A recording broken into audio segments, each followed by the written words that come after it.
Assalamu alaikum. Hello and welcome to another episode of Care Across Cultures. I'm your host, Mirban Hussain. You're listening to us on Link FM 96.7 FM. Our studio hotline, if you'd like to join the conversation, is 0114 261 8181.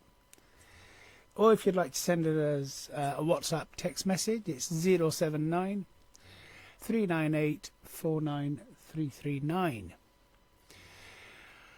Thank you for joining. Thank you for listening. I hope everybody's had a good weekend.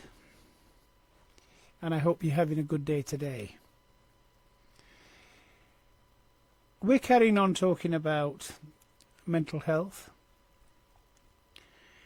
and the impact that mental health has on the individual who's going through it and the family members and the extended family and the community at large. And I've had a few programs already where we've had consultant psychiatrists who've talked about what mental illness, what mental health is, and how to recognise, what are the signs to look for, when to seek help, where to go for help. And the hope was to begin to normalise these conversations around mental illness, because there is a lot of help and support out there. There's a lot of treatment, and many organisations are there to help support you and your family and your loved ones if this is something that you're going through. Today we'll be talking about a number of things. You may or may not know that it is Interfaith Week across the UK. I think internationally as well. So there are a lot of events going on in Interfaith Week. But before I start talking about Interfaith Week, just to remind you that the views and opinions expressed on this program belong to me and any of my guests that I have, and are not necessarily those of Link FM or of the organisations that we represent. So, Interfaith Week, a time to open our hearts and minds to the beautiful diversity of faith traditions in our community. So what is Faith Week, Interfaith Week? It is a celebration of different faiths coming together. It's an opportunity to learn from one another and to build understanding. It's also a reminder that what unites us is greater than what divides us. I had 2 guests today planned. One was going to be a phone call, which I will be contacting that guest in a moment. The other guest was someone who was going to be in the studio, but due to some personal circumstances last night, they are unable to attend.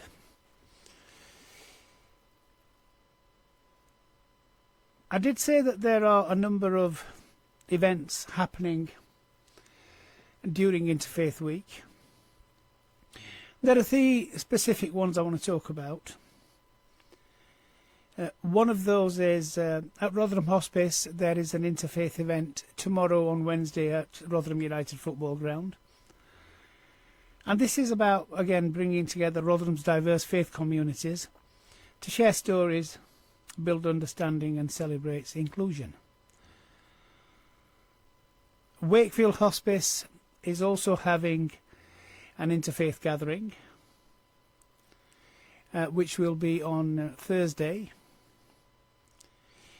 And then there is a Muslim wellness conference in Doncaster, which is happening on Saturday the 15th. And the guest that I will be speaking to on the phone will be discussing that. So whether you follow a faith tradition or not, everyone is welcome at all of these events, and you can just Google them and find out. Some of those will need you to book prior, some of those you can just turn up, but just let people know, and everyone is welcome.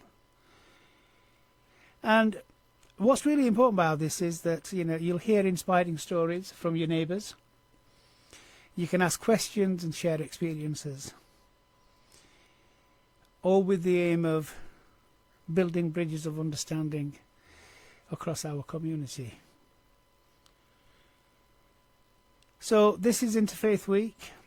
Let's go on this journey together and celebrate the rich tapestry of the beliefs that make us stronger. Now,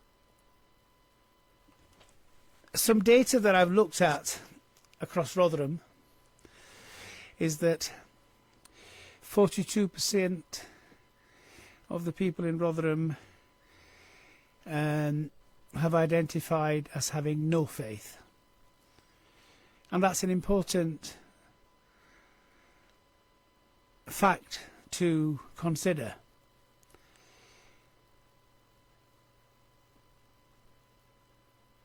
I'll just let that sink in for a moment. Yeah, 42%, which is a huge number. Anyway, I'm going to try and now call my colleague and guest on the phone. Let's see if this works.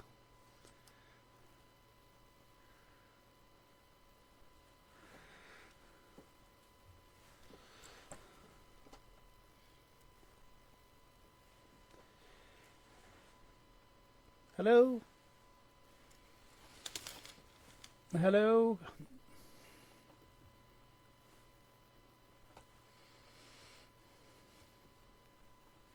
Hello, can you hear me? Hi, Akeela. Hold on a second, I think I've got you on mute.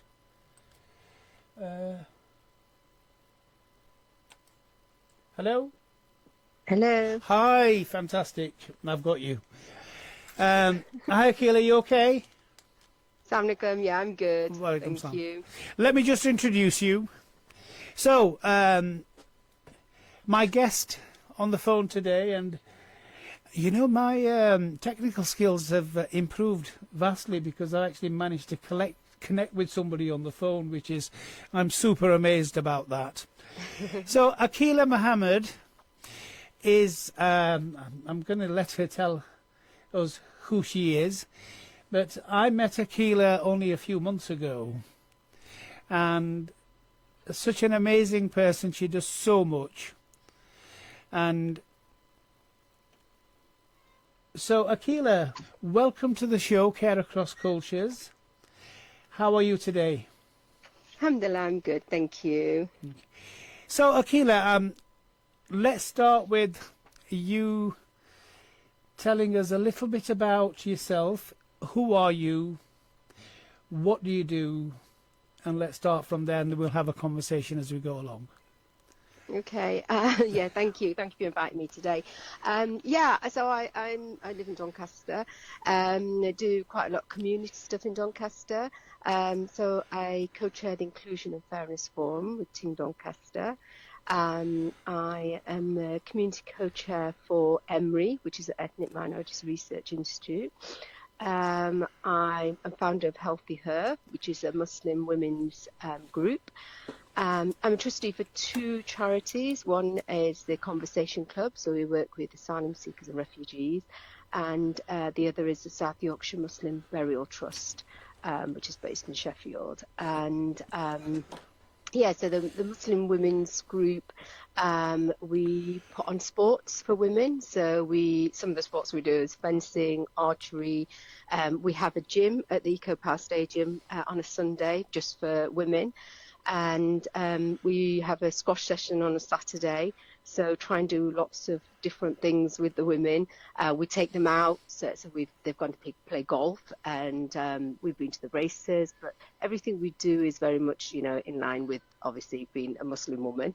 So I also run a social group, which is run once a week, where organisations come and talk to us. So, anyone can come and talk to us, but we're very much like, we're not a tick box for you guys. You come and work with us. So we have the police, the council, other organisations in Doncaster, which is lovely. They come and meet the ladies. The ladies give them, the conversations are amazing. But most importantly, it's a safe space for women, a safe space for us to talk about subjects. They do crafts and they do cooking and stuff, but through that, and creative projects, but through that, there's lots of really important conversations that go on. Sometimes things that we don't openly discuss, but we've made it a very safe space. So and any ladies can come, Muslim ladies. So that's kind of things that I'm doing at the minute. Okay, so tell me a little bit more about Healthy Her. Yeah, you talked about Muslim ladies. What sort of age groups are we looking at? So we are a very multi-generational group.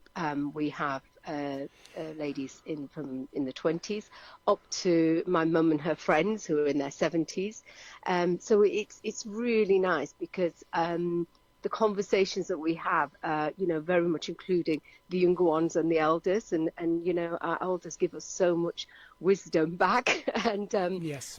They particularly like it when they teach us things, because they're the better cooks and better sewers and better everything, so they like that. But it's also nice because the conversations that we have, I think our elders kind of didn't dare talk about before, and there's things like the trauma that they suffered when they came over and how they coped, and for our younger girls to hear that, what our parents came and how they came and what they went through is really lovely. So that's really nice. So yeah, we and they join in with everything. Everybody does everything, and it's really lovely. It's nice, and I think for the younger girls, it's lovely to hear these stories and get their wisdom kind of from the elders.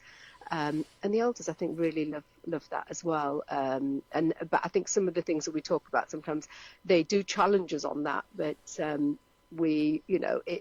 good. It's everyone's very respectful of each other. But it's opening those conversations, isn't it?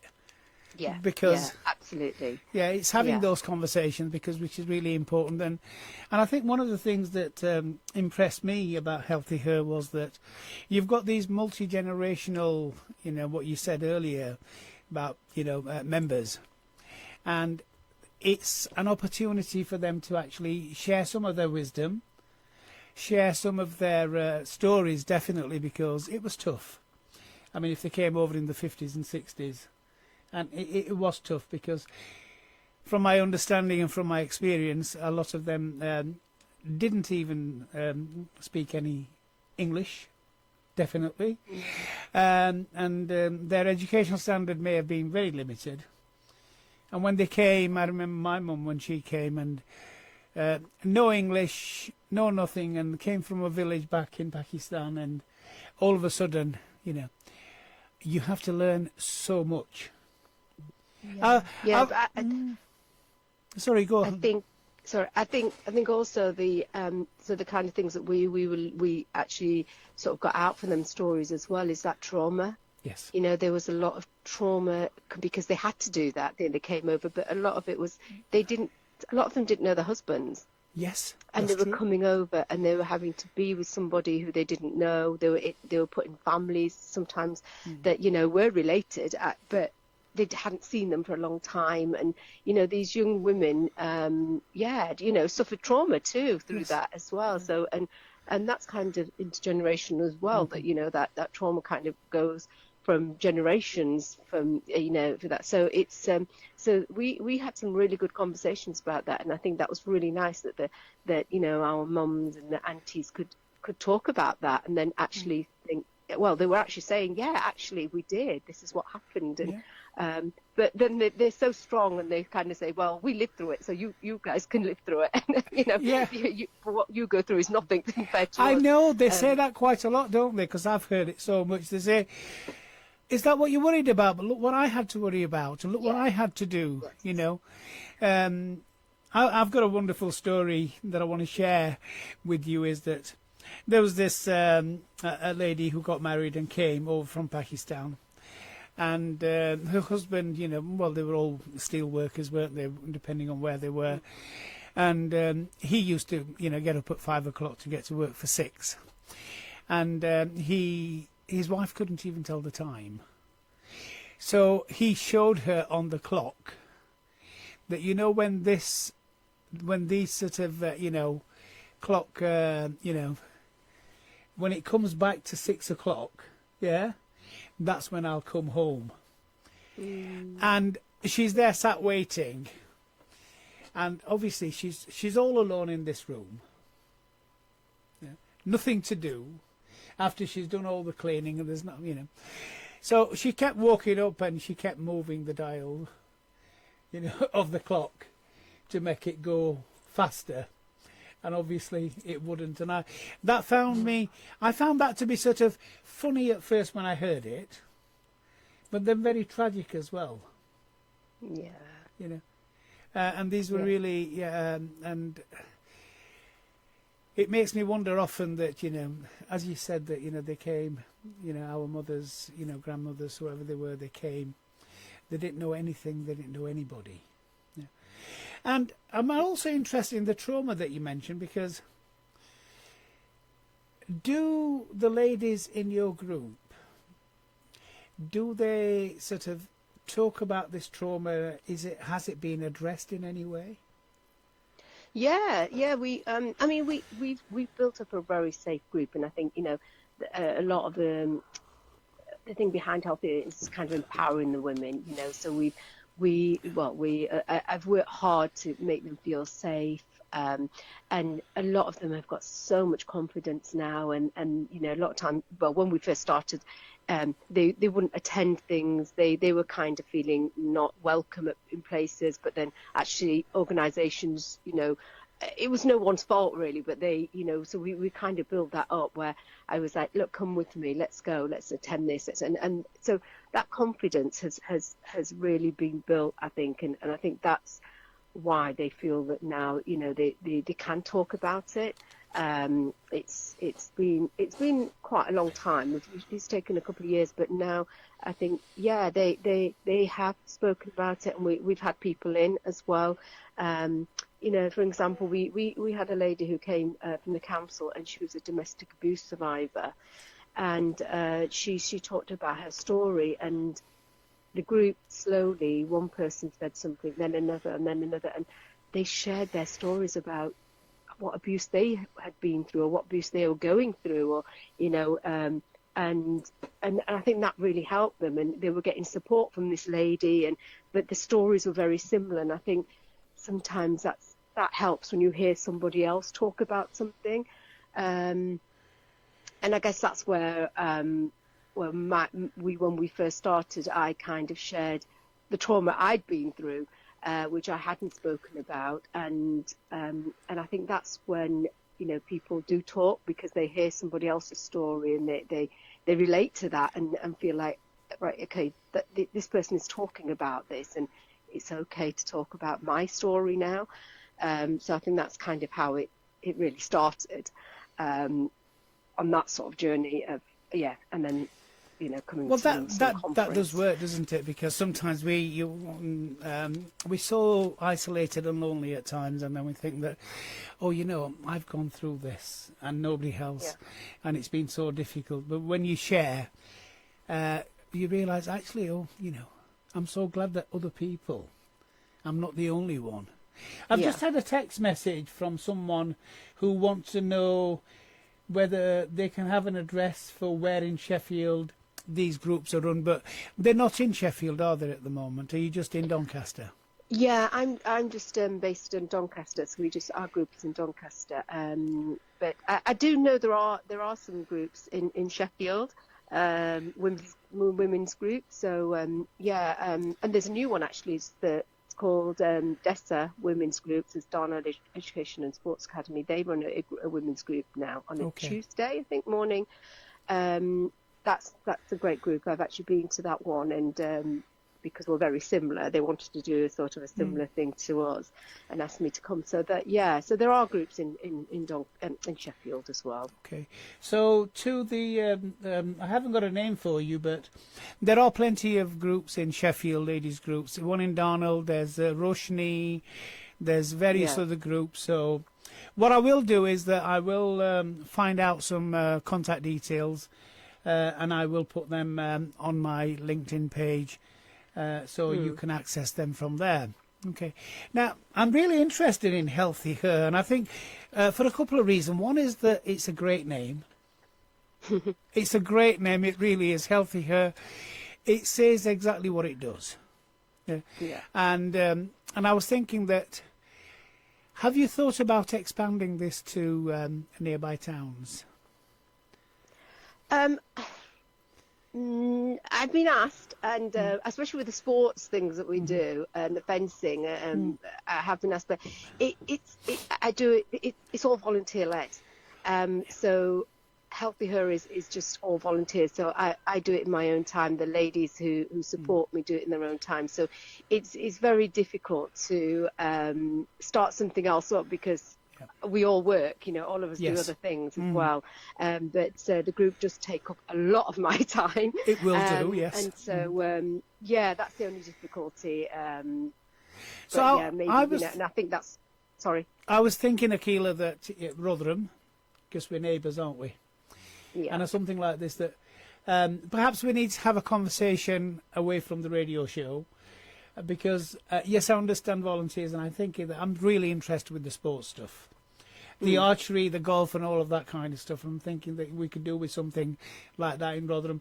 Perhaps you could help set one up in Rotherham, run by volunteers. Because I know there's lots and lots of ladies that who would love to have something like that. Yeah, no, definitely. And it could be an offshoot, couldn't it? Yeah, it could be an offshoot, and because you've got the sort of the way to do it, you've done it, and you could just share that, couldn't you? And we could have a Healthy Her Rotherham and a Healthy Her Doncaster and a Healthy Her Wakefield, all under the same sort of umbrella. I think that would be great. If you've just joined us, you are listening to Care Across Cultures with me, your host Mirban Hussain. You're listening to us on Link FM 96.7. I'm talking to the wonderful Akeela Mohammed, who I introduce and let her actually tell me about herself, but she's sold herself short because there's a lot more that Akeela does. You're also something called a DL, aren't you? Tell me what that means. Yeah, I'm a Deputy Lieutenant of South Yorkshire. So what does that actually mean?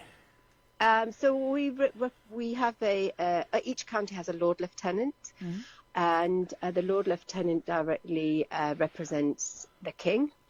And I actually got this when the Queen was alive, so it's been about 9 years now.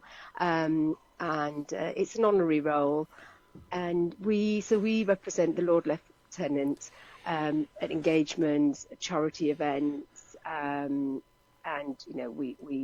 there's lots of different things we do, but it's an honorary role, and it's lovely to have, and I'm the first Muslim in Doncaster to ever had it, so and still am at the moment.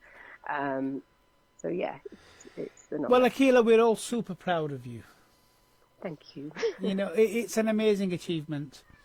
Now, we've had conversations, Akeela and I, and there's it's not just what you've done, Akeela, is it? Because your family were trailblazers as well, weren't they? We may talk about. You may not want to talk about that, but and your dad and your uncle, very well known in South Yorkshire. in Sheffield and in Doncaster through the restaurant and the catering trade. I'm not going to go there unless you say it's okay. But they were pioneers as well, weren't they? And they did a lot. Yes, they did a lot of great stuff. Now we are coming up to a break, and we will carry this conversation on after this break. So back in a few moments. Thank you. Assalamu alaikum. Hello and welcome back to Care Across Cultures with me, your host Mirwan Hussain.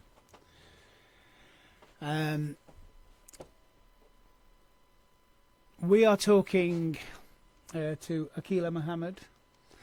And Akeela, are you still on the call? I am. Fantastic. Thank you so much. Okay, so I want to talk a little bit about now, because this is a whole series on mental health and mental well-being. You've got an amazing an event coming up on Saturday, haven't you? The Muslim Wellness Conference.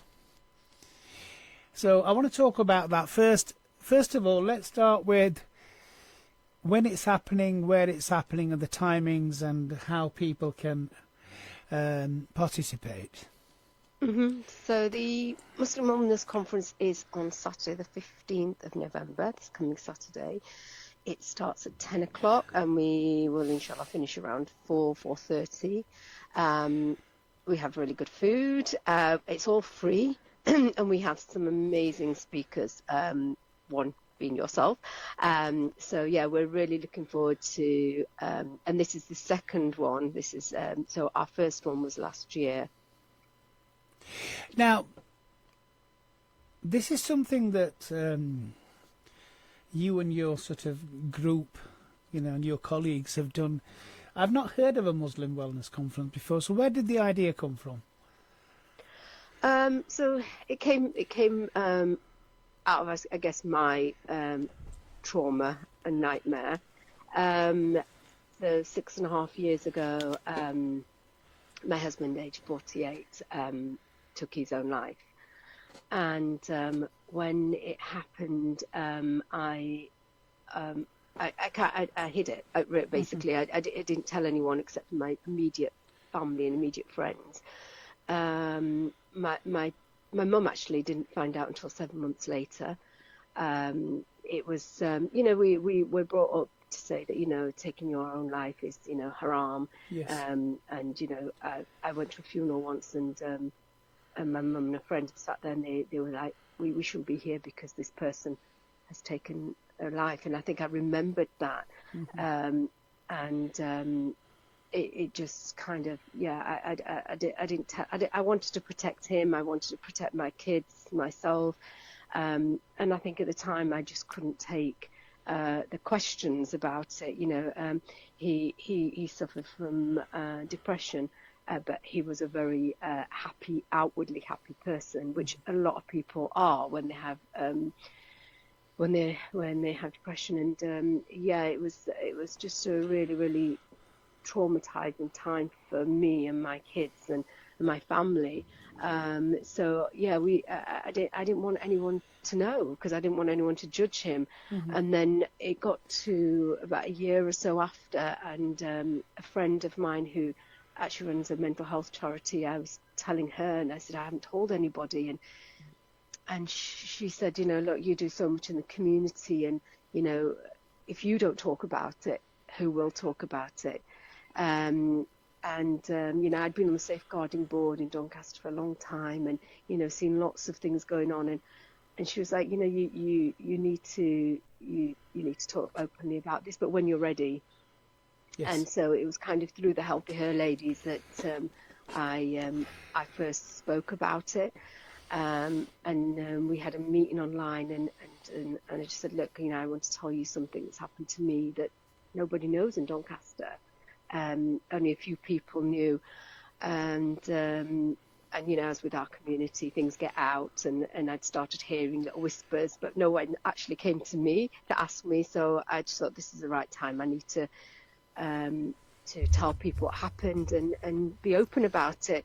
And that's how it kind of I started talking to people and and talking about my journey as well as when he passed away, that I wasn't supported by the mosque, that nobody from the mosque came as as a widow, as a woman. I feel that this is something that we should be looking at. If alhamdulillah, my family were very, very supportive and absolutely 100% there for me and my children. But it was kind of, I started thinking about that, but also about what research has been done around mental health in our community, who's looking at this, who's talking about this. And it was just one day I was contacted by somebody from the HRDC, which is a guy called Richard Gettings, and Richard said he'd heard me speak someone and said, can we have a chat? And over a cup of coffee, we spoke about what we'd both been through. And he was very honest about his journey, and I spoke to him about my husband, and we kind of realized that a lot of things were very similar, what we were going through. But then I said, I appreciate what you've been through, Richard, but actually I think we have more layers to this, as a Muslim woman, the religion, the culture, my community, being judged as a widow, what decisions I was making, it was just, there was a lot of judgment, there was a lot of people talking, and I was just trying to navigate my kids and my life through this trauma. So it was really difficult. And then we started chatting, and I said, I really think I've really wanted to talk openly about this, because it's not just me. This isn't just me. I'm not the only Muslim or Pakistani that this has happened to. It's happened to a lot of people, and I don't want this to happen to anyone else, or anyone else go through what pain we've been through. And so as we discussed it, I sort of said, look, maybe I'm gonna contact the imams at the masjids and just have a chat with them. And the two imams at the time, we just had the two masjids, and I contacted both of them, and they were both amazing and really, really supportive. And they said, yeah, we want to speak to Richard and yourself, and let's do something. So we then at that that sort of time just decided we would have a conference, and we were like, let's get people together, let's openly talk about this and share our experiences. These are lived experiences that we have been through, that we don't openly talk about in our community. And my Healthy Her ladies were really supportive. They were 100% behind me, and said, we think this is really important, and that's how kind of the conference became. It was, I've been very lucky because I know a lot of people in Doncaster. I know, our chief exec and our mayor, and they were really, really supportive, and public health, the council, all supported it and put money towards it at that time. And the conference was kind of born from that. And then it was successful, so you're doing another one. Yeah, it was very successful. It was a horrible day, and I did actually say to Richard, I don't think our community will come because it's too cold, it's raining. But we had around 130 people there. Our imams all spoke. We had a imam from Bradford, a public speaker. We had a charity guy from a charity, a suicide prevention charity. We had a young Muslim lady who works for Talking Therapies, and there was so many different people, different talks and speeches. It was great, and it was really successful. We had a lot of really, really positive feedback from the conference, and that is why it's kind of really spurred us on to say we need another one. We need to, and also I was very much aware that most of our audience were women. And I really wanted more men to be there, and I did challenge the ladies and said, where are your sons, where are your husbands, where are your dads, where are your brothers? We need them here, because when it started, I just said to Richard, even if one person goes out of the conference room thinking, it's not just me. There is support there. There is someone who understands me, then we've done our job, and we had so much positive feedback, especially from the men that were there, saying that, they were really pleased that we were talking about this, because in our community, the men won't talk about, I think it's a little easier for ladies. We do talk about our wellness and how we feel, but I don't think men do. And so that was really important. So this year we're really trying to encourage men to come and listen and talk, or they don't need to talk, they can just listen to what people are saying, and hopefully they will get some support or some help from that. Yeah, that is an issue, isn't it? I think it's not just the Muslim community, it's most communities out there. Men do have huge issues around sharing and talking about health in general, but mental health specifically. Thank you so much for sharing such a personal journey. Now, the one thing that I've taken away from that is that there's a lot of strength that you have. And what I want you to share with me now is, where does that strength come from for you? Honestly, I don't know.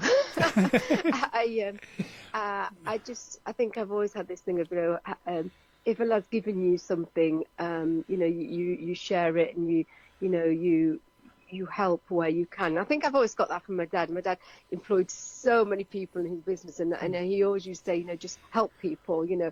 If Allah's given you something, you make sure you pass that on and be good to people. And I think that my parents have always taught me that it doesn't matter what you have or what status you are or how much money you have. That's not important. The important thing is, you be good to people. And I think I did it, when my friend said, well, who else will do it? And I think I've always had that, I think if I don't do it, who else is going to do it? And if it's going to help somebody, then I have to do it. And I think sharing my trauma, I just feel like, if this is going to help somebody, then alhamdulillah, it'll make somebody's life better. And so I think it's always your blessings of your parents and your family, and my family being very supportive, and I haven't done or said anything without actually first talking to my children or my parents and saying, do you think this is a good idea? And they've been really, really supportive, or they don't want to get involved in it, but they are very supportive of myself, and I think that's it. It's, you go through, Allah tests you, and this is maybe a test for me, but if I can make things better for other people through my, hurt and nightmare, then through your journey. And I think that's it's an amazing thing that you're able to share that, and it does make a difference, Akeela. It does. Someone out there listening, and this is something I repeat on my show all the time, is that yes, we come and talk about these things, and all I'm hoping is that if one person who's listening reaches out for help, I don't need to know, you don't need to know.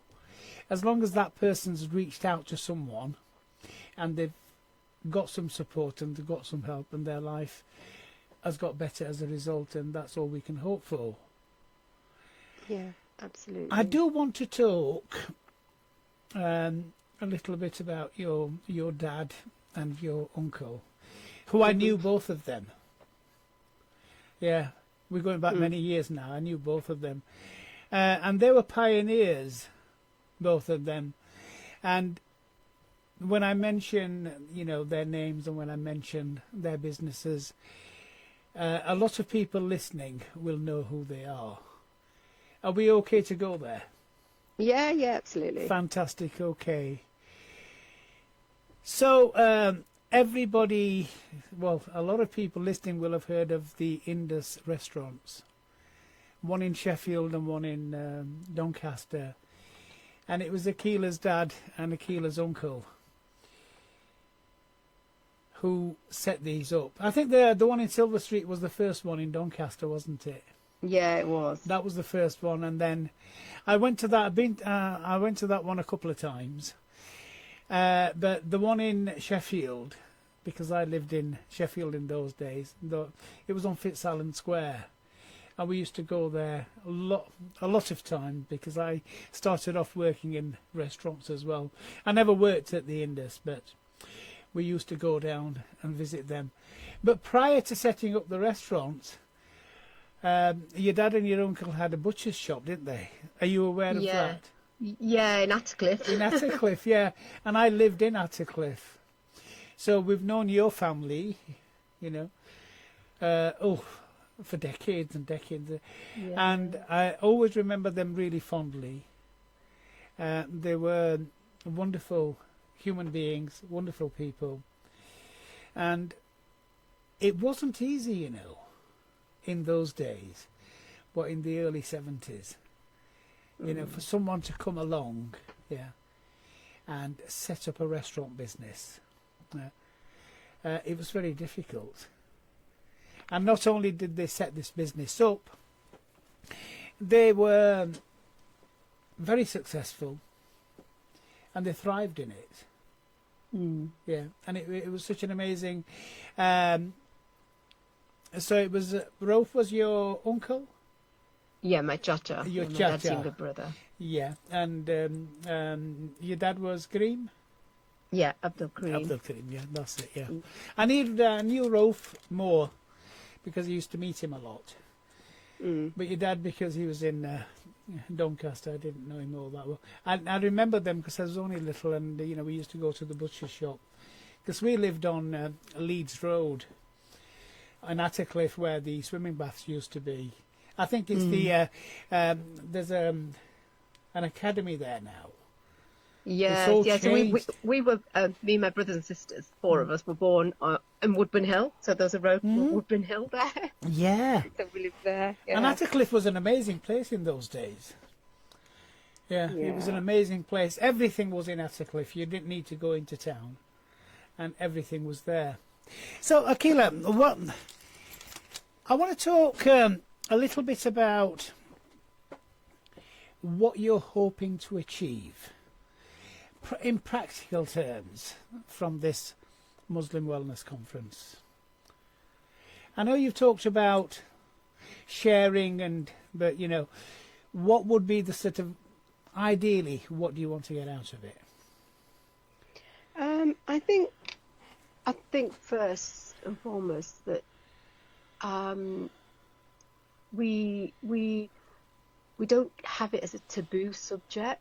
You know, I think mental health and suicide, trauma, I think it's really like we can't openly talk about it, and I think that's what I really want, that people do talk about their mental health. They do talk. Their parents talk to their children. That teenagers. That it's just something that's naturally comes. Are you okay?